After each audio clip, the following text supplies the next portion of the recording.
Svet podcastov Bauer Media. Bauer Media. Máme dobrú vizitku, hej? Ole. Dnes sú bastardi ole a ole bastardi. Ale budú aj bastardi, lebo nahrávame hneď potom bastardov pondelkových. A nebude ole iba hokejové. Naopak, my budeme začínať futbalom a budeme sa tváriť, že sme veľkí odborníci a hlavne si budeme robiť srandu z Pavlíka. Lebo... Počkaj, Pavel, však ale vy sa tešíte z toho, že koho vám vyžrebovali do baráže futbalovej, kvalifikačnej, no? Že aký super. No, ale preto si dal tú šiltovku. Mají dovču po kvalifikáce. Česi fotbalisti, vole. Nemáte šancu prejsť cez Ja si tiež myslím. A hráte doma? Asi hráte doma, nie? Áno. Na bazaloch? Ale... A my keby sme náhodou... Co to bol za vtipek, Marek? Akože chcel som si v dlhé dobe že máš navíc. Ale mne sa to páčilo.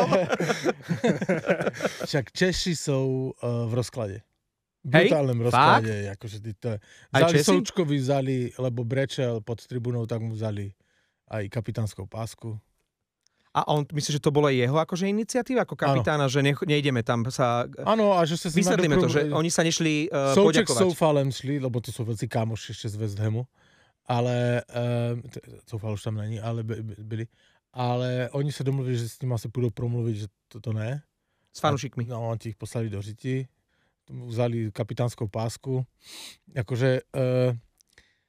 Neviem, či by chcel byť Pavel Nedvedem a byť manažerem reprezentácie a toto řešiť. Akože tým v rozklade bez trenéra, hľadaj zahraničného trenéra.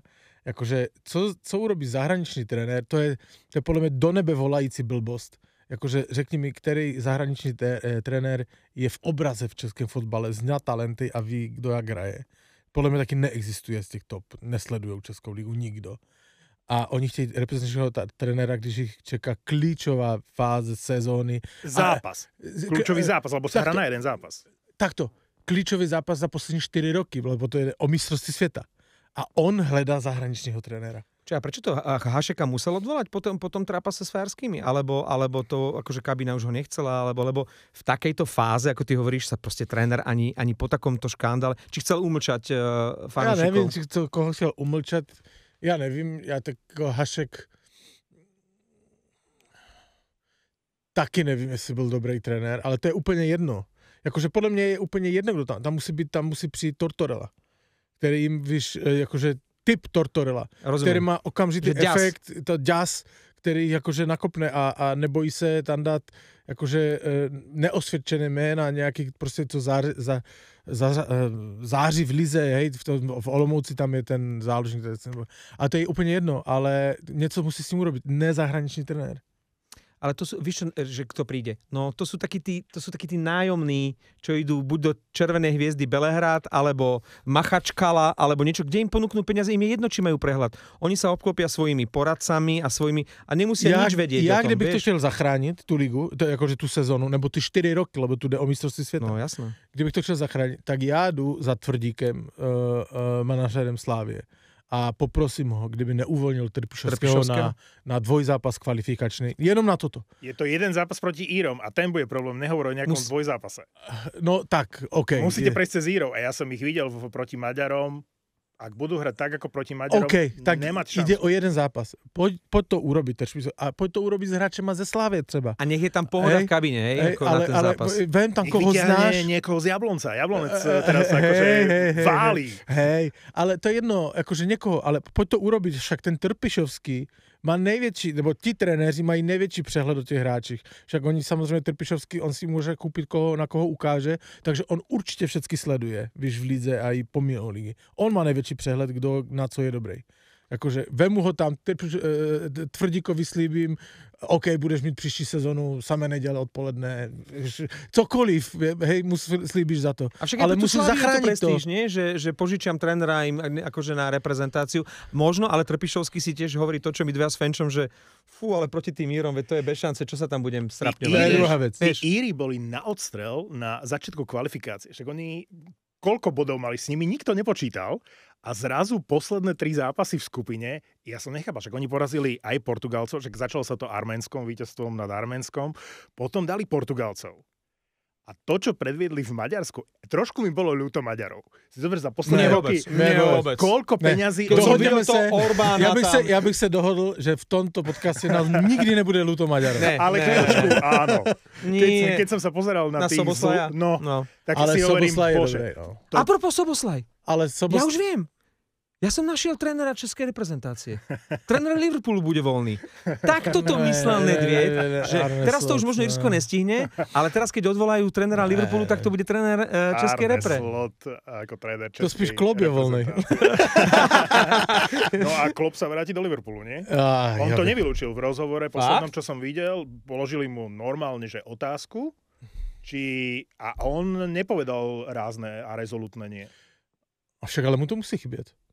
Lebo vieš, prečo on si brúsil zuby na nemecký stoličku, keby Slováci porazili Nemcov, tak zoberú Kloppa. Teraz neberú Kloppa, tak on by sa vrátil do Liverpoolu a vy máte nového trénera reprezentácie. Chcem sa vrátiť. Nemôže prísť zahraničný tréner. Chcem sa vrátiť k Írom, ktorý gól Maďarom, ktorý rozhodol o ich postupe do baráže. V 93. 4. Pozor, tam rozhodca nastavoval 5 minút. Áno. A v 5. minúte nadstaveného času zastavu 2-2, keď Maďari postupovali, vypredaný štadión už pomaly oslavovali, oni odkopávali loptu od vlastnej brány v 5. minúte a 6. sekunde nadstaveného času. Bránkár bol tam na začiatku. A hovorím si, rozhodca pískne. Rozhodca nepískol, bránkár vyletel na polovicu, zacentroval predĺženie a Perot dával 3. gól hat-trickový, nádherný. No, to bolo na tú nádherný. No, ale tak v takejto situácii... On tam natiahol tú nohu, no. Ale ako urobil a ešte to urobil podľa mňa šlapákem. To bol šlapákom. Kdyby tam niekto mu strčil jenom kus nohy, tak je to šlapák. Keby tam bol brankár, je odpískaný faul a idú Maďari ďalej. Si zober... Pokud to není Real Madrid, to by bol samozrejme regulárny gól. Maďarský brankár chytil tesne pred koncom takisto v posledných minútach akože čistý gól. To znamená, že tí Íri hrali a išli na to víťazstvo a urobili preto všetko, položili tam život. A ten Perot, si hovorím, kde sa vzal nejaký Perot, ktorý v posledných zápasoch proste dáva toľko gólov. To je ti mladý chalan, ktorý vo svojej prvej sezóne dal cez 20 gólov v holandskej lige. Teraz zase akože dával, tuším, hra za Alkmaar. Čiže hral proti Slovanu?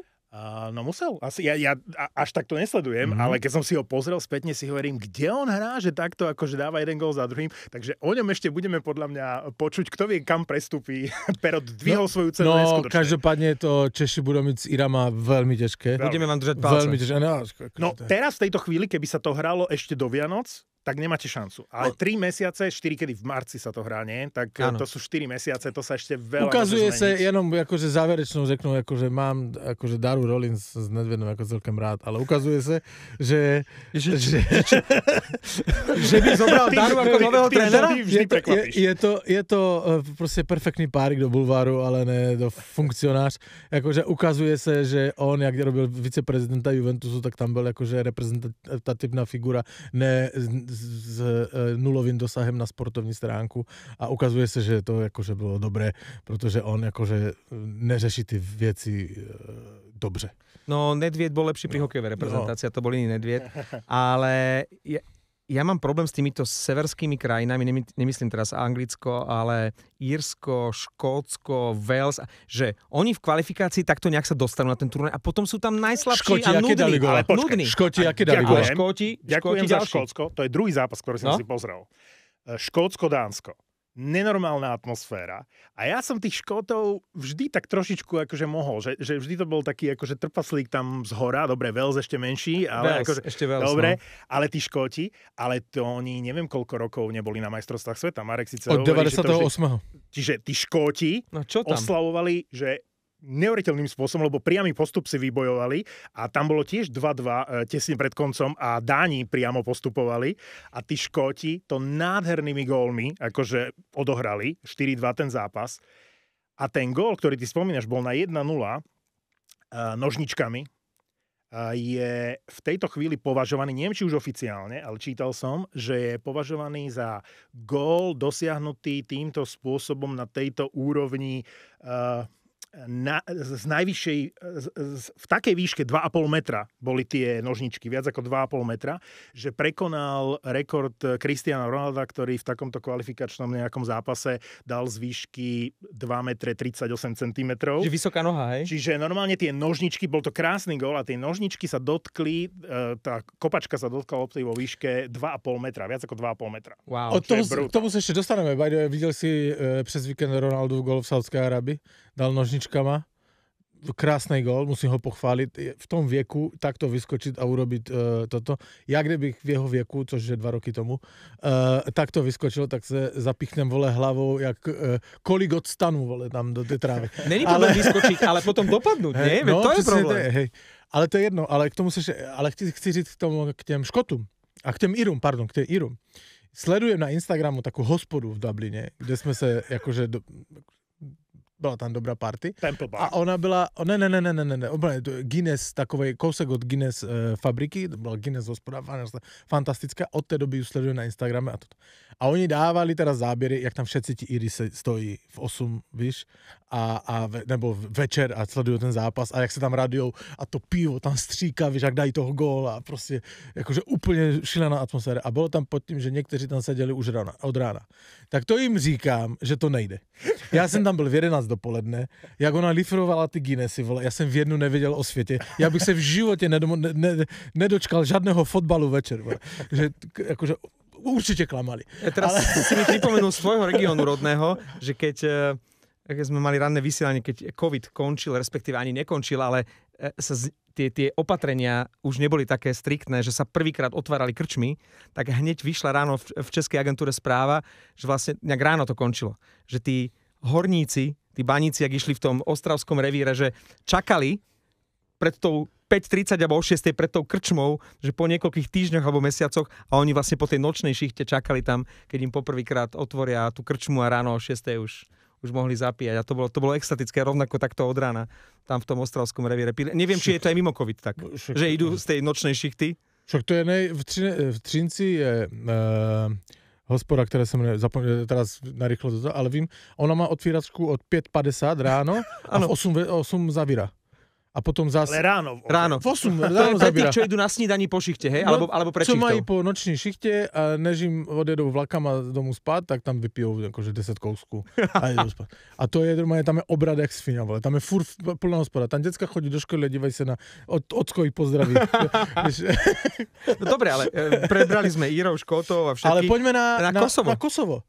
Lebo to akože vy sa smiete akože není sa co smát. Smejeme sa, že vy sa tešíte zo žrebu. No, a my sa tešíme ešte viac a tiež sa dosmejeme. Ale to Kosovo, No, povedz. Akože má dobré fotbalisty. Akože, ak sa podívaš, tak to je italská liga, Bundesliga tam je nejaká. Aj druhá Bundesliga. Aj druhá, Kaiserslautern tam je, ne? Myslím, mám niečo. Vieš čo, mám to tu poznačené, ale to mužstvo nevyzerá vôbec zle. Je tam z Neapole, sú tam dobrí fotbalisti. Akože určite Balkánci, ako vždycky, sú nevyspytateľní. Budú hrať veľmi do tela. Víš, atleticky, až agresívne, niekdy až zákeřne. Jo. Oni tak hrajú, to nejsou žádní Brazílci.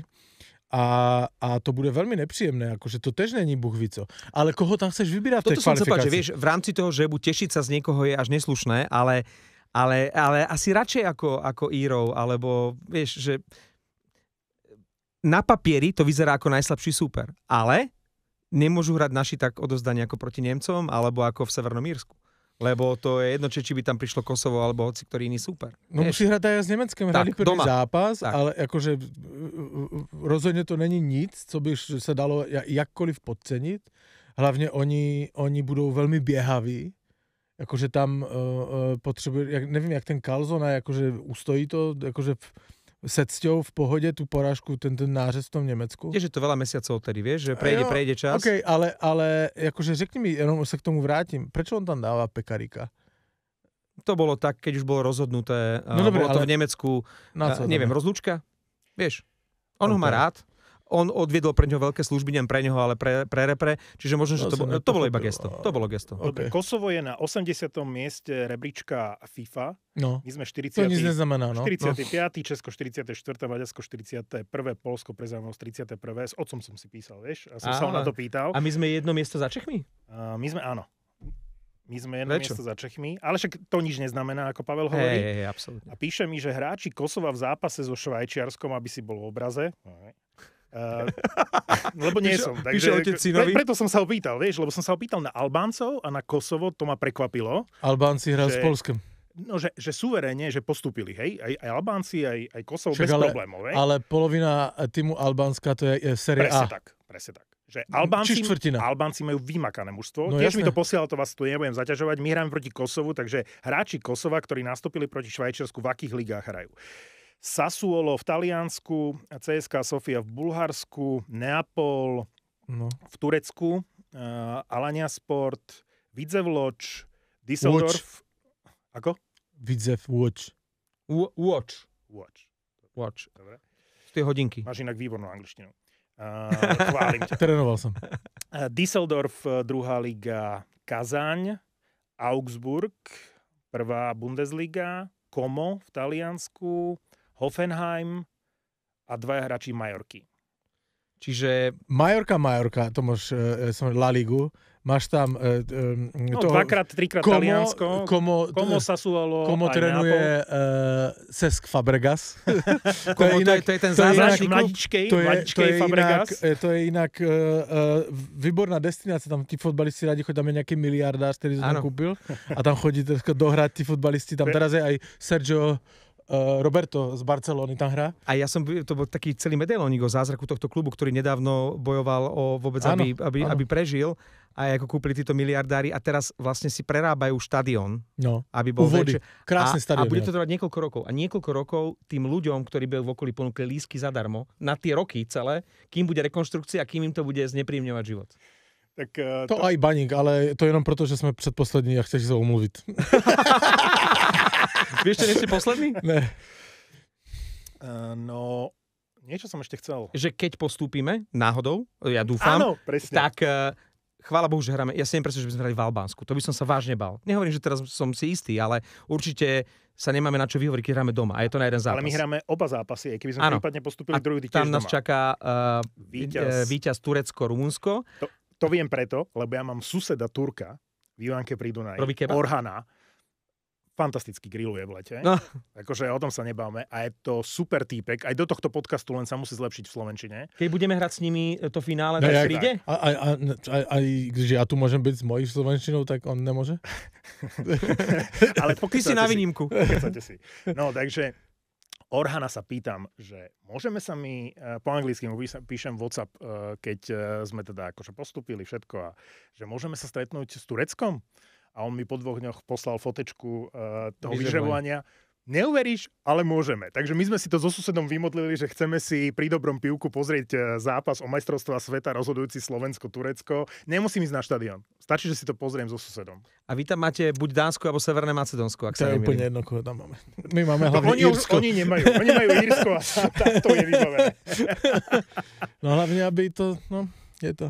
Hlavne to nedojebal jak tréner Tottenhamu, mám to na konci jazyka, ktorý ho sa ptali, že Eze, prečo ho nevzal do Tottenhamu. Eze, kto to je Eze? Eze im šupol hat-trick teraz. Počuj, ale 4-1. Ale krásne góly. On mohol dať ďalšie.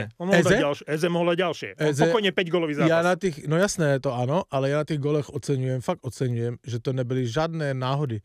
Všetko presne mířené střely, presne tak to chcel urobiť. Fantastický hráč. A neboli to ani ušmudlané, ani úplne, že geniálne góly, ktoré dávaš, že 10-krát to chceš vidieť opakovať. Boli to krásne futbalové góly, tak ako to presne proste tak, máš zakončiť. Šup, ktyčce, odchod na párek, akože perfektné. No, telocvičňové góly, krásne. Jeden z toho 4-1, akože Arsenal smetl Tottenham, mohlo to byť, jak si říkal, 6-7-1.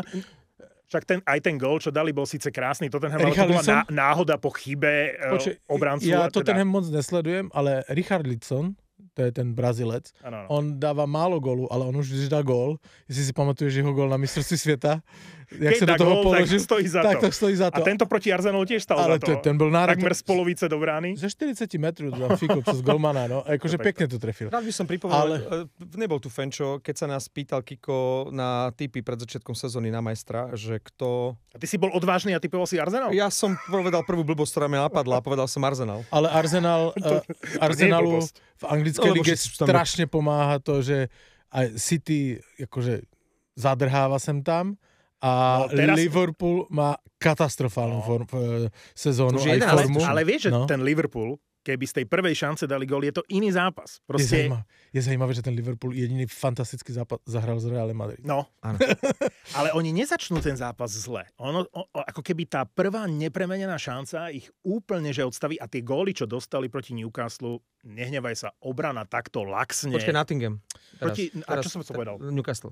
Sorry, lebo Nottingham. som myslel na Chelsea, ktorá teda nie na Chelsea. Manchester City hral v Newcastle, ale zaslúžene tam prehral, lebo ten Newcastle hral vynikajúco. A Burnley hralo s Chelsea a Chelsea takisto bez problémov víťazstvo. Už je druhá v lige. Takže... To hovoríme iba teraz, keď to nie Kiko, s ním nebola reč, takže o ale Chelsea proti Nottinghamu ten Liverpool vlastne keby dal gól na 1-0 a jediné, čo som chcel povedať, že potom tie góly, ktoré dostal, to s obranou, ja neviem, čo sa deje s obranou Liverpoolu, lebo to je také prieniky, ktoré tam mal Nottingham, to sa nemôže stávať na takej úrovni. Ja keď si spomeniem, že ako A súverene... toto netrezuje Ted Lasso, že? No. Kdyby tam bol ešte Sutherland, tak... Jak súverene začali tú sezónu, jak tam vyhrávali všetko a potom padla deka, to bolo v čase, keď tam prichádzal ten Isaac, ten Švéd a vtedy proste... Isaac, to bude inak propadák, akože ja som to tvrdil už... Najdrahší v histórii. A že to bude propadák, jak... Jediný, kto sa rozehral, je Wirtz. Ten má katastrofálny začiatek, teraz už hraje jak šták. Wirtz, toho musím pochváliť, aj s tým Slovenským hral fantasticky. Proti Slovensku sa rozohral. To ne, ale inak to je veľká bída. Nechajme chalanom, ktorí vo štvrtok budú nahrávať anglický špeciál Ole, nech sa popavia viac do hĺbky, oni to viac sledujú. Ale ja ti musím říct ešte, ale o výkone víkendu. A to je? Výkon víkendu, čo? Jestli si niekto chce pozrieť, tak to je Majgan. Ne, jestli si dívali na milánske derby, Serie A se hrálo. AC Milan vyhrál 1-0. No. Kdyby prohrál 5-1, tak se není co divit. Majgan chytil 5 gólů, včetně penaltyka na Googlovi. To byl výkon jakože z extra třída. Takže Majgan je zasraný. Modrič nic moc, akože tamto, ani Leao nic moc, taká hviezda portugalská a nepodávať či tam človeče ako nejak extra úplne dobré výkony. Je tam dobré Sealmakers, to je ten z Holandian, aj Pulisic. Ti hrali fakt dobře. Ale AC podľa mňa nemôže získať titul. AS Řím je teďka první. No. Ale AC je hore, však to je tam je minimálny bodový rozdiel, ale ty si myslíš, že kto? Neapol, Inter, AS? Ja si myslím, že to Inter uhraje. Inter? Ja si myslím, že to Inter uhraje, ale to akože to, jak ti říkám, oni byli lepší, mohli vyhrať 5-1, Majgan chytil 5 gólů. Dobre, keď hovoríme víkendu, tak ešte spomeniem aj Faška zo Žiliny, ktorý teraz je najväčší král Žiliny a v rámci slovenských pomerov to bol najlepší úlovok, že Žilina z tých Košic zobrala toho Faška, teraz dal hat-trick a je to momentálne spoločne asi o Slovana nebudeme spomínať, a momentálne možno aj najlepší hráč našej ligy. Ja som spokojný, lebo Prešov sa odrazil poslednými výkonmi a vlastne je mimo tej zóny zostupu. Možno ešte Šporár hrá teraz dobre a Faško. Ale... Dobre, keď sme pri super výkonoch, tak chcem pochváliť asi prvýkrát v takej miere Slavkovského. My robíme Bastardov podcast vlastne 7 rokov a nikdy som nespieval veľké ódy na Slavkovského. Dokonca ťa to nebavilo moc o ňom sa ani rozprávať. No lebo ako vysvetlím to, aj v Bastardoch, ktorých nahrávame akože po tomto nahrávaní a budete mať aj v pondelok vlastne novú epizódu. Potom zase nahrávame v stredu, ale dnes sa budeme venovať víkendu a teraz len krátko o Slovákoch, teda o Slavkovskom a spomenieme asi aj Honzeka. Určite. Slavkovský v druhom útoku konečne mimo tej elitnej lajny, lebo Montrealu sa nedarilo, sú tam zranenia Dacha, Newhooka, čiže Slavkovský musel potiahnuť druhý útok s Kapanenom a Demidovom a prvýkrát som ho asi ja videl hrať tak, ako si predstavujem v zápase proti Keksikom z Toronta. To je tragédia. Toronto. A to nevadí, ale pomohlo to tomu Montrealu, ktorý bol v kríze a Slavkovského bol plný ľad, on je tam najskúsenejší v tom druhom útoku a mne sa to tak páčilo s tým Demidovom a s tým Kapanenom. Úžasný zápas, jeden z najlepších zápasov Slavkovského v celej jeho kariére. Proti Torontu. Nie len, že Montreal vyhral, ale to, ako bolo Slavkovského vidieť, ako bol jedným z rozhodujúcich hráčov v tom zápase. Toto ja od neho očakávam, lebo hovoril som to na Hero vo videu, ako reakcia na tú krízu Montrealu, že nehovorím, že nie je frajerina hrať s Caulfieldom a Suzukim v prvom útoku. Na to sme zvyknutí. Ale keď je kríza, tak očakávaš od hráča typu Slavkovský, aj od tých ostatných, Suzukiho a Caulfielda, od tých lídrov, alebo budúcich lídrov v prípade Slavkovského, že ukážu niečo aj na iných pozíciách. Ty nemôžeš nechať ten jeden elitný útok pohromade a dúfať, že budeš vyhrávať zápasy, keď ti tam vypadnú ďalšie 2 útoky. Musíš tým niečo urobiť. Čiže konečne Slavkovský v pozícii, ktorá sa mi páči. Že on musí nejakým spôsobom tvoriť, ťahať a že sa v úvodzovkách, to je škaredo povedané, lebo to tak nie je, ale aby sme si to vedeli predstaviť, že proste sa len nevezie s Caulfieldom a Suzukim, kde on robí tú čiernu robotu, ale v rámci bodov, v rámci tých úspechov sa vlastne vezie. Oni dvaja sú ťahuň. Teraz si myslím, že ten Slavkovský bol konečne ťahuňom druhého útoku. Veľa sa špekulovalo od začiatku sezóny, že moc tam tomu Slavkovskému to na tých presilovkách nejde, respektíve, že tak neboduje ako Caulfield so Suzukim, že by ho mal nahradiť Demidov. Martin St-Louis, tréner, to vyriešil najlepšie ako mohol, dal tam aj Demidova do toho útoku. A neviem, či ste videli také jedno striedanie, keď nepožičali Torontu pri presilovke puk a posielali si ho tam až do momentu. Ale mali o hráča viac. Kým Volovi nespadla maska a vtedy bola až prerušená hra, ale oni... To si ich zhodil, ne? Oni si tam z nich robili absolútne Rio Točo a Slavkovský, ktorý ešte možno pred rokom tam niekedy pôsobil trošku zlaknuto a bál sa možno zobrať zodpovednosť na seba. Úplne rutinérsky si tam posielali puk. To bolo úžasné. Páčilo sa mi to, má veľa sebavedomia a chcem povedať všetkým tým aj mojim kamarátom, tým, ktorí nesledujú až tak veľmi NHL-ku a pýtajú sa ma, čo ten Slavkovský, on nejak neboduje. Nie je to všetko o tom. Nie je to všetko o tom v prípade Slavka, ktorý nie je úplne ten typ na to, že bude mašina na body alebo na góly, ale to, čo povedal Fenčo, to keď si pozriete v tej presilovke, koľko on urobí aj tej fyzickej práce, koľko urobí pred tou bránkou, má viac sebavedomia. Neznamená to, keď ráno nájdete pri jeho mene 0+0, že nehral dobre. Neznamená to. Naopak, niekedy môže mať bod 2 a nemá taký vydaraný zápas, ako keď povedzme aj neboduje, ale urobí veľa dobrého pre ten tým. Ale bolo vidieť v tom zápase proti Torontu, ja verím, že si to udrží, aj to hokejové IQ, aj bodoval. Už to nebolo len o tej čiernej robote, ako v tom prvom útoku. Proste páčilo sa mi to. Akože zobral tú zodpovednosť na seba a vždy, keď sa deje niečo zlé, Montreal prehral, neviem koľko, 4 alebo 5 zápasov, 3, 4, 5, akože mal krízu v rade a všetci videli čierne, aj fanúšikovia slovenského hokeja, aj fanúšikovia Montrealu. A vždy, keď sa deje niečo zlé, tak sa deje niečo dobré. To slova pekne. A to je nejaké buddhistické proste. A len to ešte nevidíme. Len to ešte nevidíme. V momente, keď sa deje niečo zlé, deje sa aj niečo pekné, len to ešte nevidíme. A nevideli sme, ako prospešné bude pre toho Slavkovského, keď to prekoná, keď vydrží. Keď chceš skončiť s alkoholom, tak musíš vydržať tú prvú fázu, ktorá je najťažšia. Áno? Áno. Ja, keď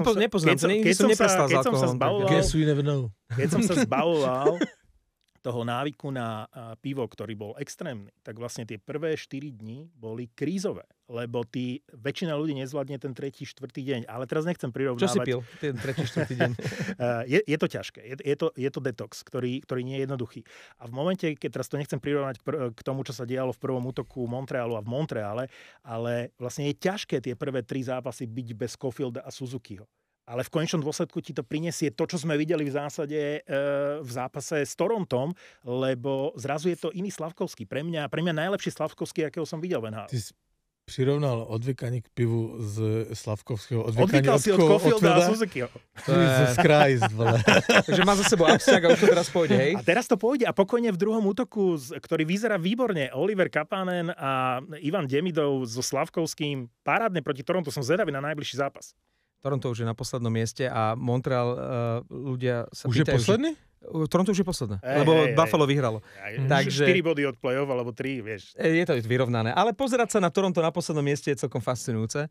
A ten Montreal, že klesol, že bol prvý a že teraz klesol, to nie je tým, že teraz Montreal bol vynikajúci a teraz je zlý. To je to, že Montreal nepatrí hore, Montreal patrí možno niekde do toho stredu a bude to podobne ako v tej minulej sezóne, že bude bojovať o to playoff. Ale nie je to automatické, že Montreal po tom dobrom štarte je automatický, že víťaz východnej konferencie a a že nebude mať problém s postupom do play-off. Bude mať problém, lebo ten tým má veľmi veľa talentu, v tých prvých 2 útokoch je to fantastické, ale ešte to nie je také silné mužstvo, aby hralo o čelné priečky celú sezónu. Dobre, Honzek, ktorý začal sezónu fantasticky v Calgary, v podstate si to uhral, že je pravidelnou súčasťou, alebo teda bol pravidelnou súčasťou zostavy Calgary v 3. útoku. Mali sme radosť z jeho výkonov. Bol to chvíľami najlepší Slovák, ktorého tam máme v NHL. Až potom sa rozohral aj Šimon Nemec a ďalší. Ale hral výborne a takýmto nešťastným zranením sa pripraví o sezónu. Zrazil sa so spoluhráčom z útoku s kapitánom Backlundom. Nevinný stret, akých je milión v každom zápase. Aj on sám povedal, že si myslel, že sa otrasie a že pôjde naspäť, ale že si prestal cítiť ruku. A vyšetrenie ukázalo, že má, ale že úplne preč rameno. Takže minimálne 5 mesiacov preč, už má za sebou operáciu. Pol roka do konca sezóny vyzerá, že si nezahrá. Jednak olympiáda je smutná správa, lebo tam máme 5,5 hráča a takto sa nám zraní ten hráč, ktorý by tam bol na tú fyzickú prácu, pretože on je veľký. Je výborný. Je to veľká škoda. A druhá vec je, pre neho osobne je to taká malá športová tragédia, lebo sám povedal, že už som sa začal cítiť ako hráč NHL. On naozaj, napriek tomu, že tiež to nie je stroj na body, ale veľký v tom 3. útoku s Backlundom a Colemanom to výborne si sadli. A teraz, keď už to dobre rozbehol, keď už vybojoval ten najťažší boj, bude mať teraz ešte ťažší vrátiť sa. Takže držíme palce, je to škoda. Obrovská strata, tak želáme skoré uzdravenie.